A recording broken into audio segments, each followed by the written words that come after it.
오늘 함께 은혜 받으실 하나님의 말씀은 신약성경 203면 사도행전 10장 1절에서 8절까지의 말씀입니다.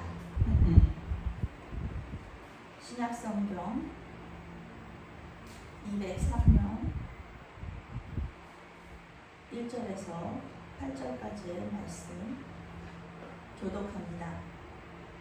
가이사랴에 고넬료라 하는 사람이 있으니 이달리아 부데라 하는 군대의 백부장이라. 그가 경건하여 온 지방과 더불어 하나님을 경외하며 백성을 많이 구제하고 하나님께 항상 기도하더니 하루는 제9시쯤 되어 환상 중에 밝히 보매 하나님의 사자가 들어와 이르되 고넬료야 하니 고넬료가 주목하여 보고 두려워 이르되 주여 무슨 일이니까. 천사가 이르되 내 기도와 구제가 하나님 앞에 상달되어 기억하신 바 되었으니 내가 지금 사람들을 욥바에 보내어 베드로라 하는 시몬을 청하라. 그는 무두장이 시몬의 집에 유숙하니 그 집은 해변에 있다 하더라. 마침 말하던 천사가 떠나매 고넬료가 집안 하인 둘과 부하 가운데 경건한 사람 하나를 불러 이 일을 다 이루고 욥바로 보내니라. 아멘.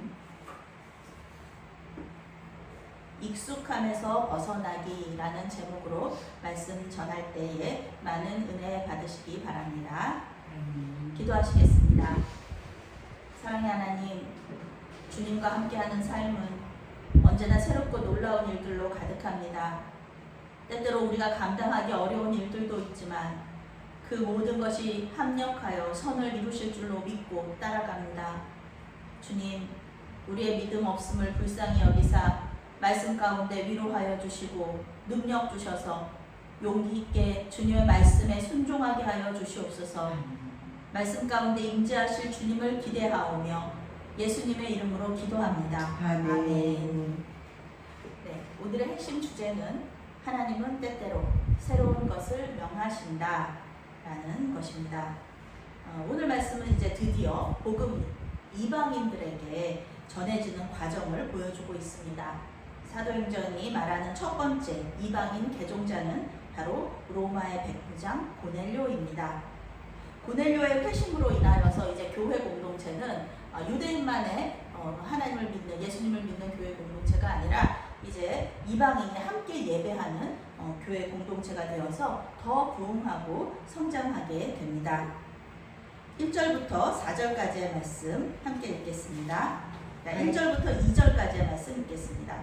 가이사랴에 고넬료라 하는 사람이 있으니 이달리아 부데라 하는 군대의 백부장이라. 그가 경건하여 온 지방과 더불어 하나님을 경외하며 백성을 많이 구제하고 하나님께 항상 기도하더니. 아멘. 네, 하나님께서 이렇게 놀랍게 역사하시는데요.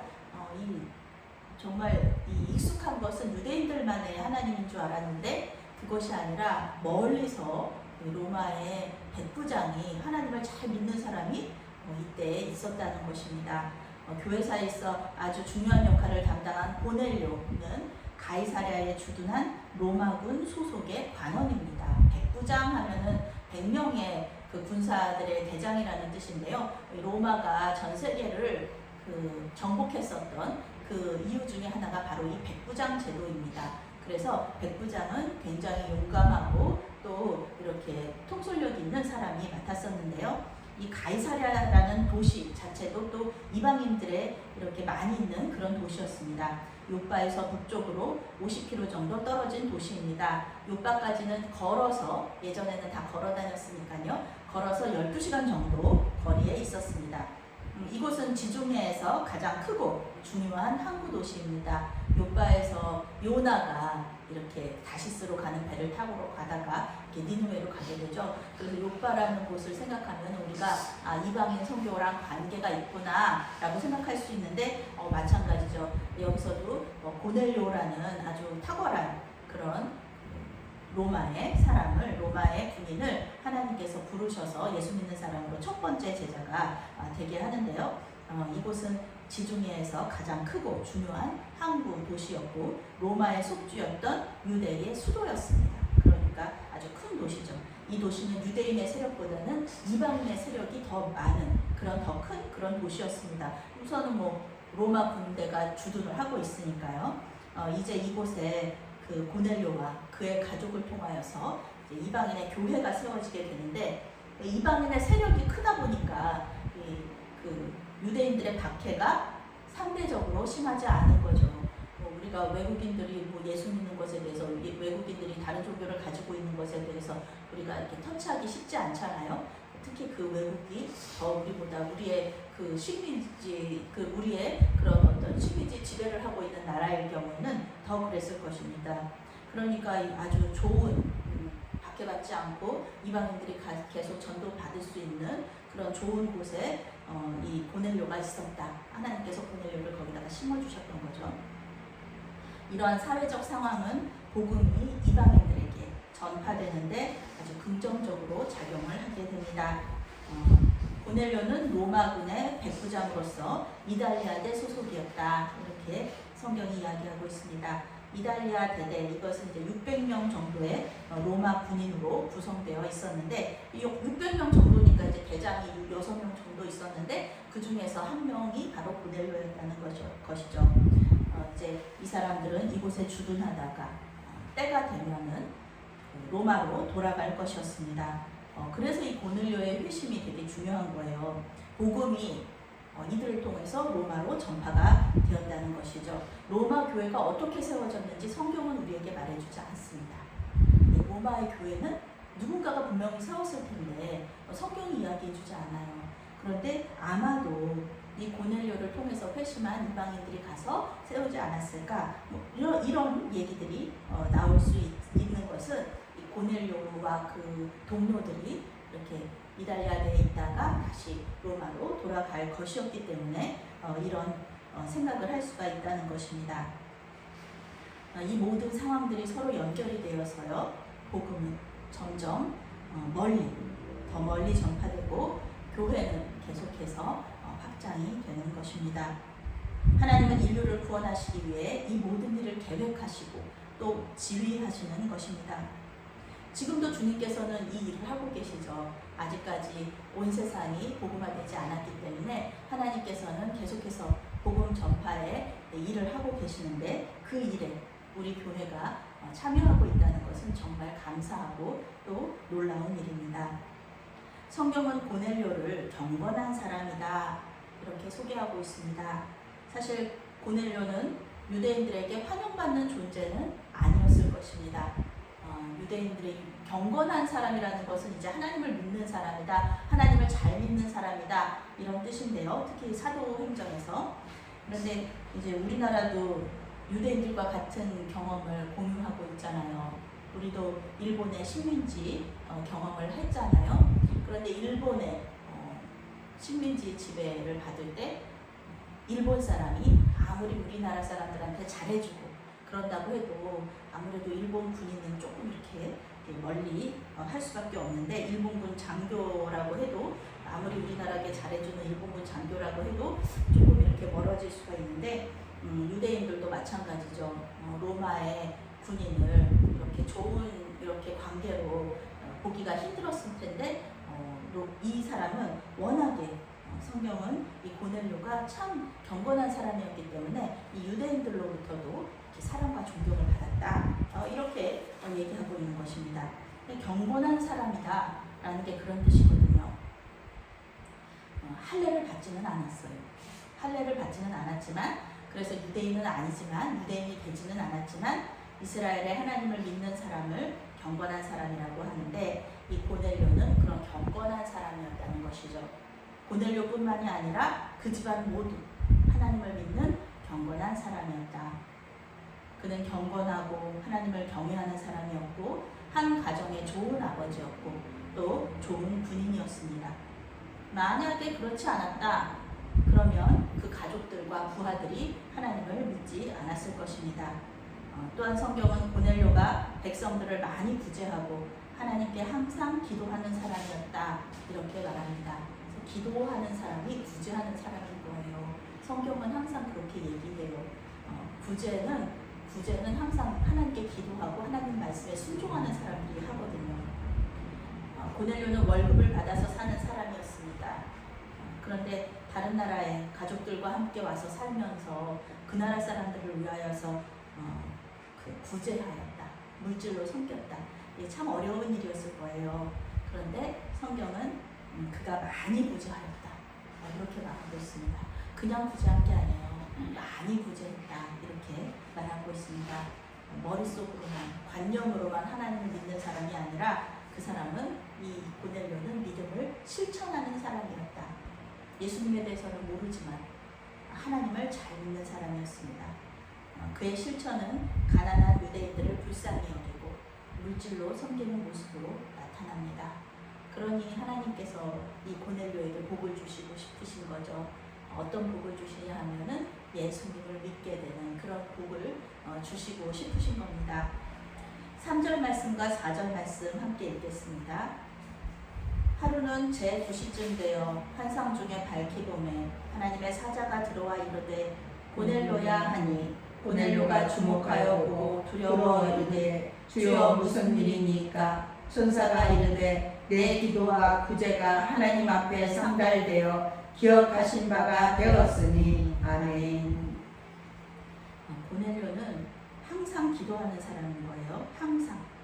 항상이라는 단어는 시간적인 의미 또 상황적인 의미가 다 가지고 있습니다. 그러니까 이 항상 기도했다 이런 의미는요, 이 사람이 계속해서 기도했다 이런 뜻도 있지만 어떠한 상황에 처하든지 기도했다 이런 뜻을 가지고 있습니다. 어떻게 생각하면 유대인보다 더 유대인의 삶을 살았던 사람이 바로 이 고넬료라고 할 수 있습니다. 그는 하나님을 경외했고요, 하나님을 더 알고 싶어하는 사람이었습니다. 하나님은 이러한 고넬료의 갈급함에, 기도에 응답하십니다. 고넬료가 하나님을 찾았을 때 하나님은 놀랍게도 하나님의 사자, 천사를 보내주셔서 고넬료를 만나주십니다. 하나님의 사자는 고넬료에게 찾아와서 그의 이름을 불러주셨습니다. 고넬료야, 우리 하나님께서는 모든 것을 다 알고 계시는 분이시죠. 이 이름을 불러준다는 것은 성경에서 굉장히 의미가 큰 겁니다. 우리 하나님께서 자기 이름을 가르쳐 주심으로써 이스라엘 백성들을 자기 백성으로 삼아 주시거든요. 예수님께서 생전 처음 본 삭개오를 이름으로 불러주심으로써 삭개오와 그 가정의 구원을 받거든요. 여기서도 마찬가지입니다. 고넬료를 이방인 고넬료, 구원이 없다고 말하는 그 이방인 고넬료를 하나님께서 이름으로 불러주신 것입니다. 자신의 이름을 부르는 하나님의 사자를 보면서 고넬료는 두려워합니다. 하나님을 믿기는 믿었어도 이런 특별한 체험을 할 거라고는 상상도 못했었던 그 고넬료에게 하나님께서는 찾아와 주셔서 하나님의 임재 가운데 서게 해 주시는 겁니다. 하나님의 천사는 두려워하면서 무슨 일로 자신을 찾으셨는지를 묻는 고넬료에게 하나님의 말씀을 전해줍니다. 이 하나님의 사자가 그 하나님의 천사라는 것은 이렇게 천사의 얼굴을 봤는데도 고넬료가 죽지 않잖아요. 만약에 이제 하나님이나 아니면은 예수님께서 나타나시면은 하나님께서 이렇게 절하는 것이라든지 아니면은 이렇게 얼굴을 본다는 것이라든지 이런 것에 대해서 좀 막으시는데, 여기서는 물론 우리 예수님은 이제 부활하신 예수님을 만나는 것은 전혀 상관이 없지만 구약에서는 이제 그런 의미를 가지고 있습니다. 천사가 하는 일 중에 하나가 이거죠. 하나님의 메신저로서 하나님의 말씀을 그대로 전하는 것. 그것이 바로 하나님의 사자라는 겁니다. 하나님의 천사는 고넬료에게 말합니다. 내 기도와 구제가 하나님 앞에 상달되어 기억하신 바가 되었으니. 이렇게 말합니다. 하나님께서 희생제물을, 구약시대의 희생제물을 받으시듯이 고넬료의 기도와 구제를 받으셨다. 하나님께서 고넬료의 기도와 구제를 기쁘게 받으셨다. 그것을 기뻐하신다. 이런 뜻입니다. 구약의 하나님과 신약의 예수님은 같은 분이시죠. 구약에서 제물을 받으셨던 하나님께서 이 기도와 구제도 기쁘게 받으셨다는 것입니다. 하나님은 구약과 신약을 통해서요, 계속 고아와 과부 같은 가난한 사람들을 돌보아주라고 말씀하셨습니다. 이번에 저 필리핀 갔을 때 김현태 선교사님이 그런 얘기를 하시는 거예요.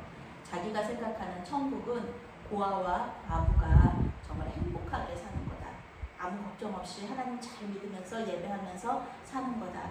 자기는 선교지가 그런 선교지가 됐으면 좋겠고 그것을 위하여서 계속해서 이렇게 사역하고 있다 이런 말씀을 하셨는데요. 정말 그렇습니다. 고아와 과부가 아무런 차별도 없이 하나님 잘 믿고 또 행복하게 사는 것, 그것이 이제 하나님께서 기뻐하시는 일이거든요. 그런데 고넬료의 기도와 구제가 이런 하나님의 마음을 기쁘시게 했다는 것입니다. 이제 이 하나님께서는 이제 예수님을 만나게 해주시려는 거예요. 이 고넬료에게 예수님을 이제 예수님 아직 모르니까 예수님을 만나게 해주시려고 이제 베드로를 청하라 이렇게 말씀하시거든요. 5절과 6절 말씀 함께 읽겠습니다. 내가 지금 사람들을 요파에 보내어 베드로라 하는 시몬을 청하라. 그는 무두장이 시몬의 집에 유숙하니 그 집은 해변에 있다 하더라. 아멘. 고넬료에게 이제 베드로를 청해라 이렇게 말하는데요. 하나님은 베드로를 통해서 예수 그리스도의 복음을 이 고넬료와 고넬료의 가정에 선포하시기를 원하는 거예요. 하나님의 사자는 베드로에 대한 아주 구체적인 정보를 제공합니다. 베드로가 요바에 있다는 거예요. 요바에 무두장이 시몬의 집에 유숙하는데 그 집은 해변에 있다. 아주 그 내비게이션처럼 아주 잘 말씀을 해주시는 거예요.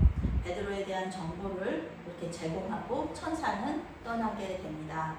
여기서 고넬료는 천사의 말에 순종할 수도 있고요. 아니면은 천사의 말에 순종하지 않을 수도 있습니다. 천사는 그렇게 말하고 떠났어요. 그런데 7절과 8절 말씀 함께 읽겠습니다. 마침 말하던 천사가 떠나매 고넬료가 집안 하인들과 부하 가운데 경건한 사람 하나를 불러 이 일을 다 이루고 요바로 보내니라. 아멘. 고넬료가 이 집안 하인 둘과 부하 가운데 경건한 사람 하나를 불러서 천사가 이렇게 얘기했다라는 얘기를 했어요. 만약에 고넬료가 이 사람들에게 신뢰를 받지 않는 그런 사람이라면, 그런 주인이라면 이 말을 들으면서 이 사람들이 조금 좀 믿지 않을 수도 있었겠죠. 고넬료가 조금 이상하다 그렇게 생각할 수도 있었겠죠. 그런데 고넬료는 천사가 떠나자마자 곧바로 하나님의 말씀에 순종해서 집안 하인 둘과 경건한 부하 한 사람을 불러서 자신이 만난 이야기를 다 했고요. 그리고 이 부하랑 또 이 하인들도 그 말을 그대로 믿고 들은 얘기잖아요. 자기는 못 봤잖아요. 자기들은 못 봤는데 이것도 정말 익숙하지 않은 거죠. 자기 주인이 하나님 믿는다. 나도 하나님을 믿지만 하나님의 천사가 나타나서 이런 거는 구약 성경에나 있는 일인 줄 알았는데 실제로 우리한테는 일어납니다. 그것을 믿고서 이제 요바로 떠나게 됩니다. 12시간을 걸어가는 거예요. 쉽지 않은 길입니다. 베드로를 청하기 위해서 세 사람은 이제 요바로 가게 됩니다. 이 사람들의 믿음도 이 세 사람, 이름 없는 이 세 사람의 믿음도 굉장한 거예요. 그저 자기 고넬료 대장이 얘기한 것을 듣고 그 길을 가는 겁니다. 하루 종일 걸어서 가는 겁니다. 정말 있을까? 요바 그곳에 베드로라는 사람이 정말 있을까? 고넬료의 집에 있는 모든 사람들은 경건한 사람이었고 군인 부하도 경건한 사람이라고 성경에서 말하고 있습니다. 이들은 모두 이방인이었다. 정말 놀라운 일입니다. 하나님을 잘 아는 사람들이 아니에요. 구약 성경을 달달 외우는 그런 사람들도 아닙니다. 그런데 이 사람들이 하나님을 잘 믿고 이 말씀에 순종해서 요바로 가게 되는 겁니다. 오늘 우리는 고넬료의 이야기를 통해서 하나님께서 기뻐하시는 사람이 누구인지, 그리고 하나님께서 이런 사람을 통해서 어떻게 역사하시는지를 알게 됩니다. 하나님께서는 경건하고 자기를 경외하는 사람을 기뻐하십니다. 하나님을 경외하는 사람은 항상 기도하는 사람이에요. 구제하는 사람입니다. 아주 많이, 항상 기도하고 많이 구제하는 사람, 이런 사람을 하나님께서 기뻐하시고요. 전혀 생각지도 못하는, 익숙하면서 전혀 익숙하지 않은 상황으로 하나님이 몰고 가시면서 하나님의 복을 주시는 겁니다. 하나님을 사랑한다고 말만 하고 가난한 사람을 돕지 않는다. 이것은 하나님을 사랑하는 것이 아닙니다. 하나님을 사랑한다는 것은 하나님의 말씀에 순종한다는 거고요. 나의 기쁨보다는 하나님의 기쁨을 위하여서 모든 행동들을 한다. 이런 것입니다. 이런 것이 자기를 부인하는 거고요. 예수님의 십자가를 지고 가는 겁니다. 사도 바울은 이런 사람들이 하나님께 상을 받는다고 얘기했습니다. 내가 기뻐하는 거, 내가 열심히 하는 거요. 그게 무슨 상 받을 일입니까? 하나님께서 기뻐하시는 일을 열심히 할 때 하나님께서 상을 주시는 겁니다. 고아와 과부를 돕는 것 역시 하나님께서 기뻐하시는 일입니다. 이 돌보아주라. 하나님께서 정말 지금이야 고아와 과부도 나라에서 해주는 거가 많지만요. 이때 당시에는 정말 도와줄 사람이 없으면 이 고아와 과부는 아주 힘든 삶을 살 수밖에 없는, 정말 죽을 수밖에 없는 그런 삶이었는데 이 하나님께서 그들을 불쌍히 여기고 사람들을 통해서 다른 사람들을 통하여서 이 일을 하라고 말씀하신 겁니다. 하나님의 말씀에 순종하지 않는다. 이것은 하나님을 사랑하는 것이 아닙니다. 우리는 예배하고 교회 공동체를 섬기는 것, 그것에 굉장히 익숙해져 있습니다. 예배하는 것 당연한 거죠. 그리고 교회 공동체를 섬기는 것도 아주 훌륭한 일입니다. 그것이 제일이라고 생각할 수 있습니다.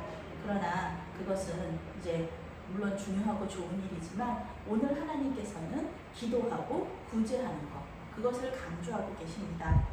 이런 것들이 우리 믿는 자들에게 큰 의미를 가지고 있다. 하나님께서 기도와 구제를 기뻐하신다. 이렇게 말씀하십니다. 어떻게 생각하면은 기도는 하나님과 우리의 이런 관계를 아주 친밀하게 만들어주는 거죠. 또 한편으로 구제는 우리와 이웃과의 관계를 친밀하게 만들어주는 겁니다. 그래서 기도와 구제는 하나님 사랑과 이웃 사랑이라는 아주 예수님께서 말씀하신 큰 계명, 이 두 개를 조화롭게 균형 있게 지킬 수 있는 방법인 것입니다. 이것을 하나님께서 기뻐하신다. 성경에서 말하고 있습니다. 우리가 우리의 도움이 필요한 사람들이 있어요. 그런데 나는 아무것도 없고 나는 늙고 병들었는데 무슨 내가 구제와 선교 또 기도를 할 수 있을까 그렇게 얘기할 수도 있어요. 그런데 아닙니다. 하나님께서는 우리를 통하여서 복의 통로가 되게 해주시는 겁니다. 우리의 도움이 필요한 사람, 단지 물질만 도움이 필요한 것이 아니라 우리의 기도 또 우리의 관심을 필요로 하는 사람들이 있습니다.